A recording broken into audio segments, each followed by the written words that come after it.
सुप्रभात विद्यार्थियों। मैं अमित कुमार सिंघल, टीजीटी हिंदी केंद्रीय विद्यालय दिरांग। विद्यार्थियों, हम रस खान द्वारा रचित सवैये पढ़ रहे थे। पिछले वीडियो में हमने दूसरा और तीसरा सवैया पढ़ा था, जिसमें रस खान है वो श्री कृष्ण से जुड़ी हुई चीज़ों पे अपना सर्वस्व न्यौछावर करना चाहते हैं। वो श्री कृष्ण की लकड़ी और कंबल पे तीनों लोगों का राज त्यागना चाहते हैं और बाबा नंद की गाय चराने के बदले 8 सिद्धियों और 9 निधियों के सुख वो बिसारना चाहते हैं और हमेशा ब्रज के वन बाग तड़ाग तालाब निहारना चाहते हैं। और अगले सवैये चौथे सवैये में आज हम देखेंगे, उसको पढ़ेंगे। तो चलिए देखते हैं, पढ़ते हैं इसको।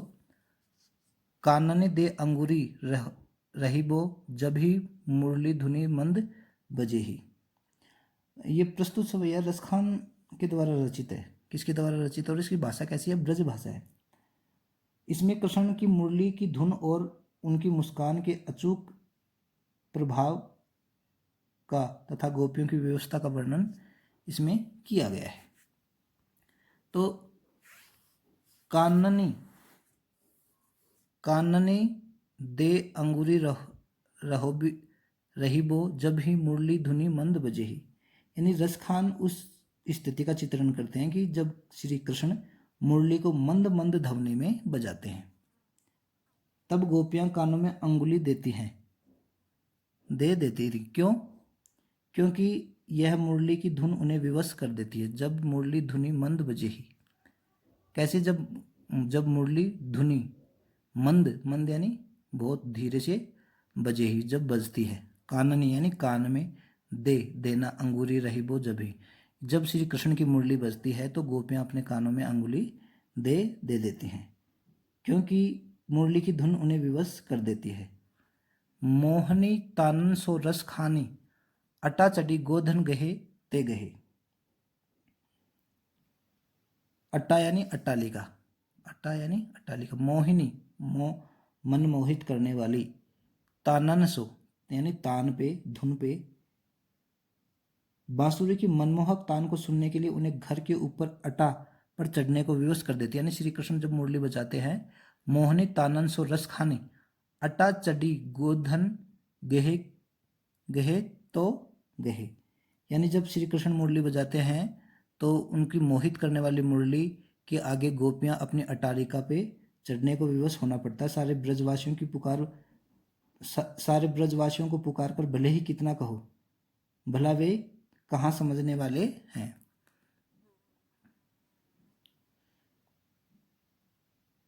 आगे देखिए। टेरी कहो शीघ्रो ब्रज लोगिनी। टेरी यानी पुकार कर, कहो यानी कहना, शीघ्र यानी सारे, ब्रज लोगिनी यानी ब्रज के लोग। काली को किते समझाई, यानी सारे ब्रजवासियों को पुकार कर भले ही कितना कहो, भले वे कहाँ समझने वाले हैं। एक गोपी दूसरे से कहती है कि मायरी व मुख की मुस्कानी, समरी न जेही न जेही न जेही। यानी कि श्री कृष्ण के मुख की मुस्कान इतनी प्यारी है कि वह हमसे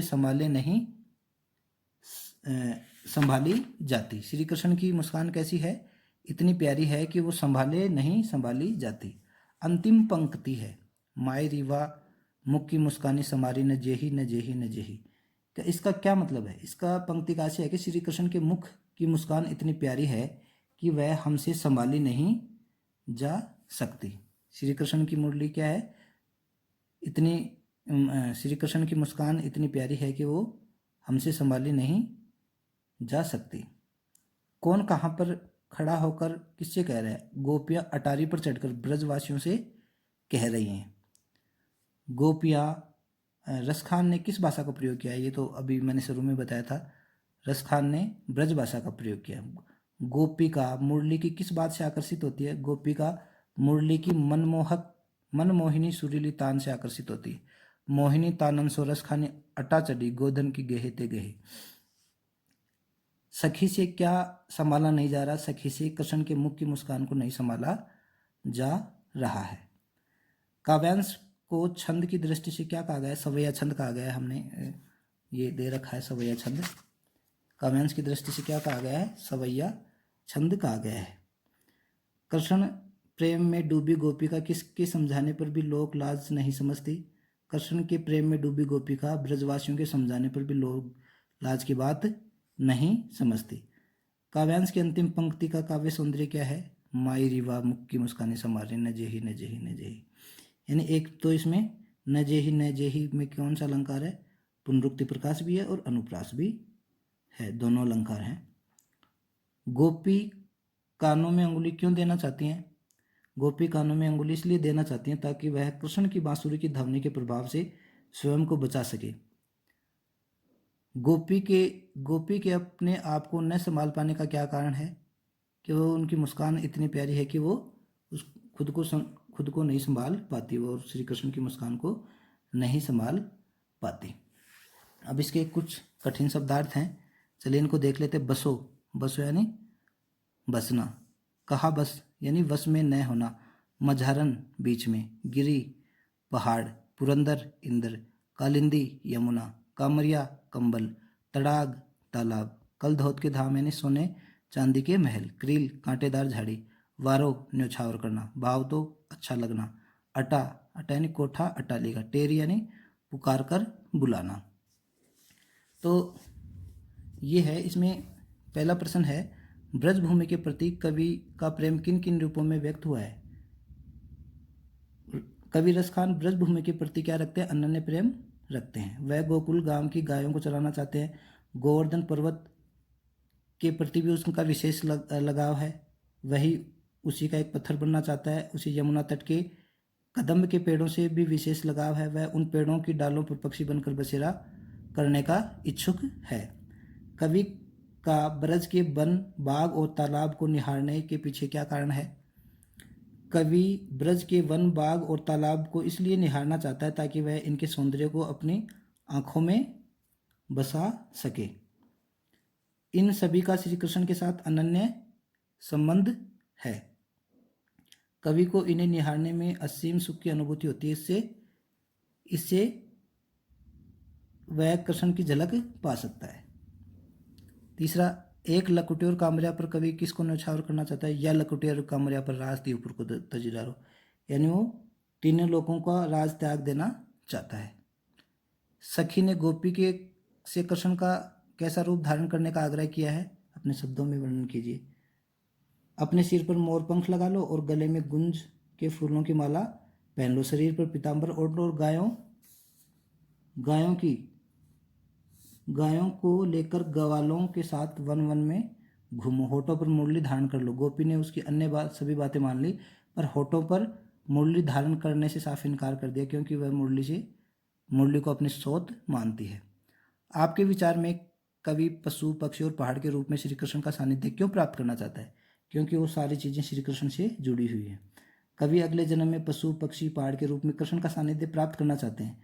इससे उसके परिवेश के प्रति लगाव प्रकट होता है, वह कृष्ण में ही वातावरण में ही रहना चाहता है। चौथे सवैये के अनुसार गोपियाँ कृष्ण को अपने आप को क्यों विवश पाती है? क्योंकि श्री कृष्ण की मंद मंद धुन जो बजती है उससे गोपियाँ विवश हो जाती हैं। सातवां है, कोटि के कल धौत के धाम करिल के कुंजन ऊपर वारो। मतलब इसका भाव ये है कि करिल के वृक्षों वाले कुंज पर करोड़ों महलों से भी बढ़कर है। जहाँ कृष्ण रास रचाया करते थे, वे करील की कांटेदार झाड़ियों का सुख करोड़ों महलों से भी अधिक है। इन महलों को उन पर न्यौछावर किया जा सकता है। मायरी वा मुख की मुस्कानी समारी न जाई न जही। इसका क्या अर्थ है?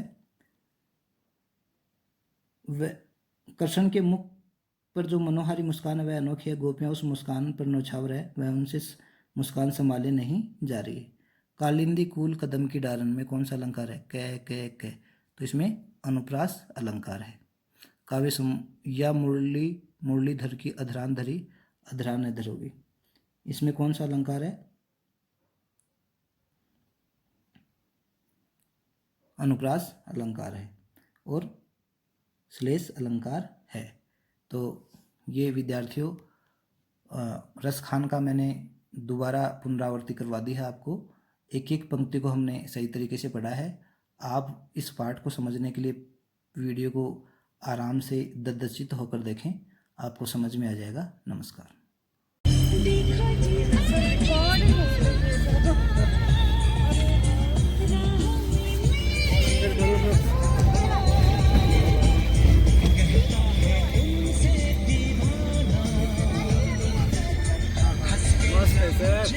लाजवाब, शानदार।